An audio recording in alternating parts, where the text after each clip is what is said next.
Manchester United are navigating one of their most intriguing summer windows in recent memory. Not because of blockbuster signings, but because of something far more rare at Old Trafford: strategy.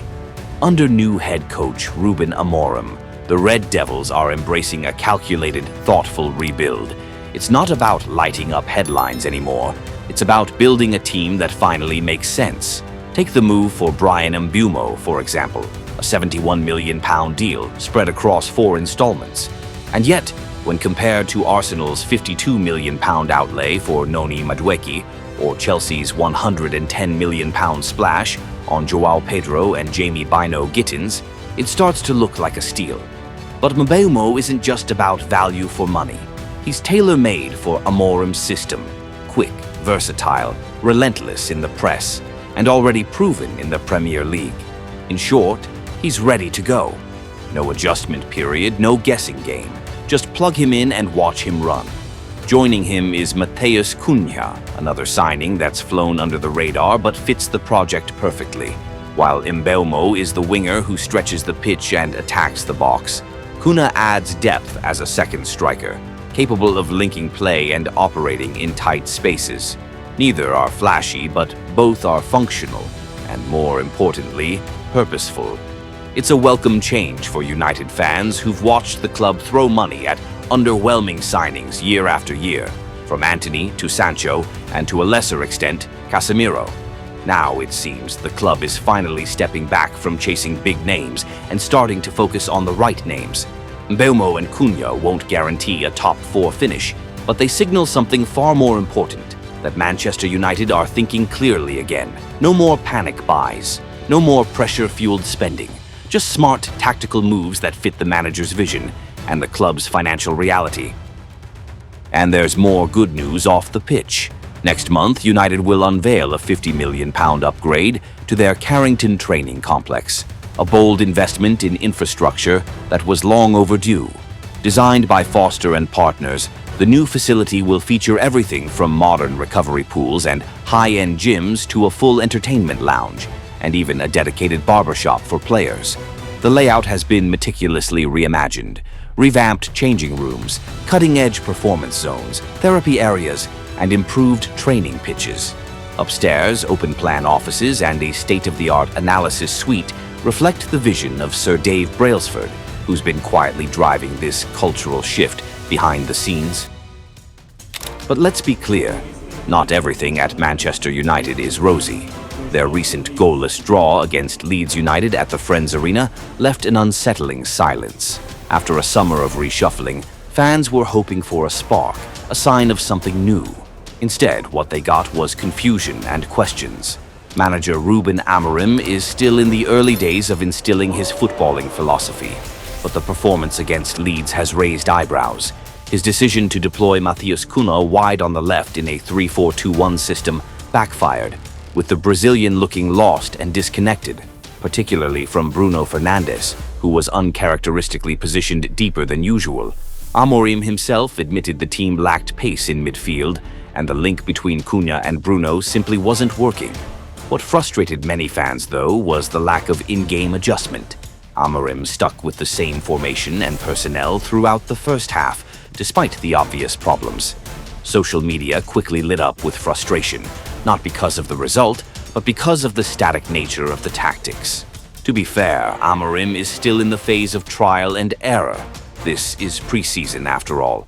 New faces are being integrated, and even Bruno, the captain, is clearly still finding his rhythm. Theoretically, all of this can be chalked up to one word: process. But in football, patience has its limits. And with the US tour coming up featuring games against West Ham, Bournemouth, Everton, and Fiorentina, none of which will be easy, the clock is already ticking. Amorim must show that this is a rebirth, not just the same problems dressed up in new colors. There was at least one major piece of business that made headlines: the official departure of Marcus Rashford to Barcelona. Financially, it's a savvy move. United shed a huge salary, with Barca agreeing to cover the full wage bill, even after Rashford took a 30% pay cut to make the move happen. But beyond the spreadsheets, this is just the first brick in the wall of what needs to be a massive squad clear-out. United are caught in a vicious cycle. They can't buy unless they sell, but they can't sell unless they slash prices, cover wages, or take heavy losses. It's a mess. Antony, signed for £85 million, has never lived up to expectations, and now his high wages and poor form make him a hard sell. Jadon Sancho, once a marquee signing, now stands as a cautionary tale, a reminder of how reckless spending without a plan can backfire. Even Alejandro Garnacho, young, talented, and full of promise, finds himself in limbo after reported tensions with Amorim. Napoli have come knocking with a £40 million bid, which United rejected, perhaps hoping for a higher fee. But that hesitation only highlights the lack of long-term clarity in the club's planning. Casemiro, Luke Shaw, and Andre Onana are also under review. Whether it's age, wages, injuries, or form, each presents a dilemma. And it's worth noting, United haven't sold a single player for over £50 million since Romelu Lukaku left in 2019. For a club of their stature, that's staggering. They know how to buy, but still haven't learned how to sell. Amorim has made it clear, if he's going to build something new, he must first clear out the old. That doesn't just mean players who don't fit his tactics. It also means players who no longer have the hunger, the discipline, or the identity that fits United's future. Rashford's exit, after being stripped of the number 10 shirt and made to train separately, sent a loud and clear message.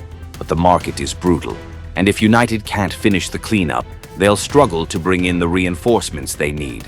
That directly impacts Amorim's ability to implement his system and ultimately the club's chances of returning to the top.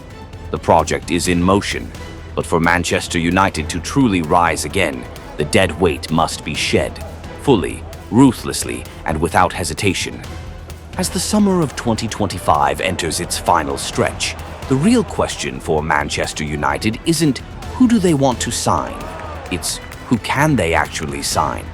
Rúben Amorim and the United board have an ambitious plan on paper, but it's hitting roadblocks at every turn. And everything hinges on one harsh reality: how many players United can sell before they can truly rebuild. Yes, they've already secured Bryan and Mbeumo, but is he enough on his own? Probably not, because this squad doesn't just need patchwork, it needs a full-scale strategic overhaul. From the goalkeeper to the front line, every position demands reinforcements that aren't just serviceable, but transformative. Take Emiliano Martinez, for example. He's a solid choice, affordable, experienced, and battle-tested. But is he a 10 out of 10 signing who will change the game for United, or just a reliable 7 to hold the line? The same question hovers over the right-back spot. Nelson Semedo has been floated as an option. Low cost, plenty of Premier League experience. But is that enough for a team with top 4 ambitions? Or is it just another short-term fix for a long-term problem? Up front, the picture isn't any clearer. Even with Matheus Cunha in the squad, United still lack a true out-and-out striker. Cunha is versatile but not clinical. Garnacho remains inconsistent. And Amad Diallo, while talented, isn't a natural number 9. They once flirted with big names like Victor Osimhen and Hugo Ekitike, only to back off when the price tag soared. Now, with names like Dominic Calvert-Lewin or even Jamie Vardy popping up as backup options, the writing is on the wall. United are running out of ideas and perhaps belief that a top-class centre-forward will walk through the doors of Carrington this summer. The board believes they can bring in 2 or 3 genuinely impactful signings this summer. On paper, that sounds reasonable. But the real question is, will these names truly elevate the squad? Or are they just there to fill the gaps? The transfer plans are all neatly laid out. The intentions are clear. But with just a few weeks left in the window, this is no longer about ideals or long-term strategy. It's about speed. It's about decisiveness. Manchester United might already know exactly what they need, but knowing is one thing, getting it done and getting it right is something else entirely. While the Red Devils have yet to hit the accelerator, their direct rivals are already making serious waves in the transfer market. Liverpool are enjoying their most explosive summer window in years, breaking the bank with a club record £116 million move for Florian Wirtz. while also bringing in Jeremy Frimpong for £29.5 million and Milos Kerkez for £40 million. They've also struck an agreement worth over £80 million for Hugo Ekitike and could go even further if Luis Diaz departs. Arsenal are moving aggressively as well, signing Noni Madueke for £52 million, closing in on Victor Gyökeres for £63.7 million, and sealing deals for Christian Mosquera from Valencia, Martin Zubimendi from Sociedad, and Christian Nørgaard from Brentford. Chelsea continue their youth revolution with a string of high-quality additions.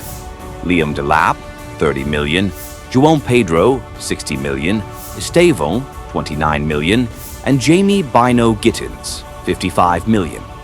Manchester City have been quieter but still smart in their moves, bringing in the likes of Rayan Cherki, Tijani Reinders, and Ryan Ait-Nouri. Spurs have snapped up Mohamed Kudus from West Ham for £55 million and added several promising young talents. Even Newcastle have made a statement, signing Anthony Elanga for £55 million. In comparison, United looks to be falling behind. It's not just about the quality of each player, just the pace and decisiveness of their rivals' business tells the story. Everywhere you look, clubs are building strong, deep squads with a clear plan for the top four. Everywhere, except Old Trafford. Right now, Manchester United find themselves at a crossroads. Can they fix the squad, clear out the deadwood, and bring in the right players in time to revive the team's ambitions? Or will they once again be dragged down by indecision, financial strain, and a summer of missed opportunities?